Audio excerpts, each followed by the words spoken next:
വൈദ്യുതി വകുപ്പ് മന്ത്രി കടകംപള്ളി സുരേന്ദ്രൻ സഭയിൽ ചോദ്യങ്ങൾക്ക് മറുപടി പറയുന്നതാണ് രംഗം. ഉപചോദ്യങ്ങളുമായി എഴുന്നേറ്റ പ്രതിപക്ഷ എംഎൽഎമാർ അതിരപ്പള്ളി വിഷയത്തിൽ ചോദ്യങ്ങൾ ആരാഞ്ഞത് അനുകൂലിച്ചും പ്രതികൂലിച്ചും. പദ്ധതിയെ അനുകൂലിച്ച കെ മുരളീധരൻ എംഎൽഎയുടെ ചോദ്യം ഇങ്ങനെ: കേരളം ഇന്ന് നേരിടുന്ന വൈദ്യുതി പ്രതിസന്ധി അതിൻ്റെ പരിഹാരം സർ ജലവൈദ്യുത പദ്ധതികൾ മാത്രമാണ്. ഇപ്പം എൻ്റെ ചോദ്യം രണ്ടു ഭാഗത്തും പ്രശ്നമുണ്ടാക്കുമെന്ന് എനിക്കറിയാം. പക്ഷെ എനിക്ക് ചോദിക്കാനുള്ളത്, ഇച്ഛാശക്തിയോടുകൂടെ ആതിരപ്പള്ളി പദ്ധതി നടപ്പാക്കാൻ അങ്ങ് തയ്യാറാകും?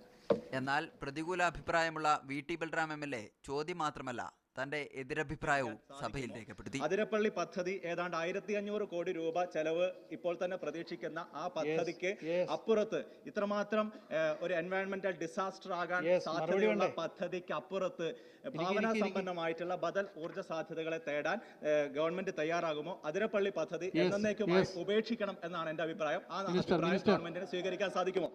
ഭരണപക്ഷ ഭിന്നത നേരത്തെ വിളിച്ചതായി വെട്ടിലായ മന്ത്രിക്ക് ഇതൊരു പിടിവള്ളി കൂടിയായി. ആദ്യം അഭിപ്രായ സമന്വയത്തിലെത്താൻ ഉപദേശിച്ചാണ് മന്ത്രി ഇവർക്ക് മറുപടി പറഞ്ഞത്. സാർ, ഊർജ്ജം ഉത്പാദിപ്പിക്കാൻ കഴിയുന്ന എല്ലാ സ്രോതസ്സുകളും ഉപയോഗപ്പെടുത്തുക എന്നുള്ളത് തന്നെയാണ് ഗവൺമെന്റ് നയം. അതിരപ്പള്ളിയുടെ കാര്യത്തിൽ നിങ്ങൾ തമ്മിലൊരു അഭിപ്രായ ഐക്യമുണ്ടാക്കിയാൽ നമുക്കത് ആലോചിക്കാവുന്നതാണ്. സർക്കാരിനെതിരെ സമരം ആവിഷ്കരിക്കാൻ കഴിഞ്ഞ ദിവസം പ്രതിപക്ഷ നേതാവ് രമേശ് ചെന്നിത്തല അതിരപ്പള്ളിയിൽ നേരിട്ടെത്തിയിരുന്നു. മീഡിയ 1 തിരുവനന്തപുരം.